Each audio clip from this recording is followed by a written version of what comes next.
What was your takeaway? Because many people going into it thought he's beating a dead whale, but by the end of the day, man, he was really going after some wrongdoing. Do you think he uncovered any? You know, I think so, and I think he understated it there. What we learned on Friday and from the report wasn't that they ignored these warnings, it's that they overrode these warnings. You know, it was one thing going in, we heard that, oh, they didn't have the right risk limits in place. What we learned is that they had all the risk limits in place. They just blew by them. They changed the models. They changed the rules midway to enable them to get even bigger and bigger, and that they did so with the express approval of the CEO, Jamie Dimon. I mean, this is a massive exposure that the so-called best in show, the best risk management bank with the best risk manager in the world, Jamie Dimon, that the emperor has no clothes. It was all a myth. So the argument that both Jamie Dimon and CIO Ina Drew have made, I'm so sorry this happened on my watch, does that not hold any water for you? Because it wasn't just that it happened under their governance, it happened under their rule, under their direction.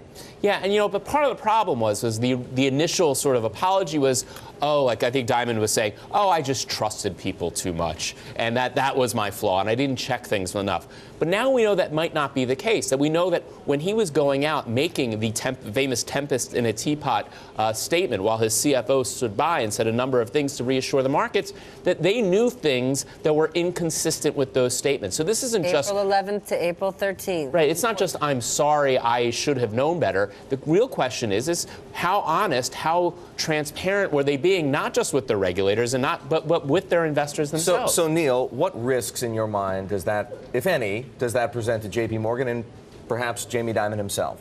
I mean, I don't know how anyone takes anything they say on face value. I mean, I think their credibility has really been tarnished by this, that they played fast and loose internally with their rules. They had a culture in which the traders could completely manipulate their marks, and then they were not as forthcoming. Are you talking, though, about credibility in the marketplace or credibility with regulators? I think absolutely both.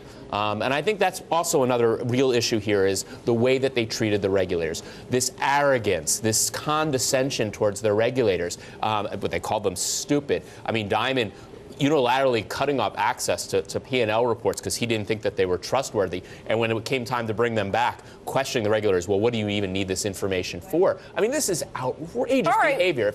If anyone ever did that to me when I was at Sigtarp, if a bank said to me, no, we can't trust you with this, and started questioning my need for information, I wouldn't have just rolled over the way OCC did. I would have made a big stink about it. Then is this actionable? Because one could look and say, guess what? This is a blip for JPMorgan. They still had a huge year. They took the loss. They're making a ton of dough. Move on. Or is there action that could actually be taken? Because if Jamie Dimon did lose his post as CEO and chairman, you would see the stock get hit. Well, I don't understand how, if I was a big shareholder of JPMorgan Chase, why I would not be pushing at the very minimum for a split of the chairman and the CEO. Would you try to sue the bank? I think the bank will be sued, should be sued, and I think they have real vulnerability for securities fraud when it comes to those statements on that April statement. Fraud. One question here for you about the hearing specifically. You're a former federal prosecutor. Now, Carl Levin is a lawyer, if I'm not mistaken, but he's been in Congress for an awfully long time. Are you disappointed at all by what some people might say was a failure of Levin to extract even more information? The report was extremely authoritative.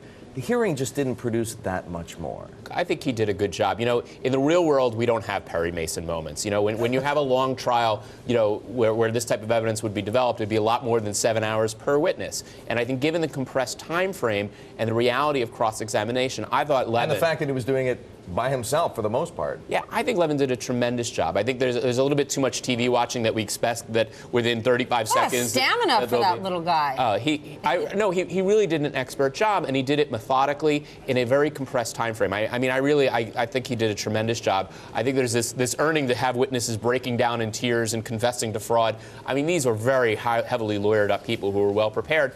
And look, I think his persistence and his refusal to let them not answer his questions did result in some very, very interesting admissions.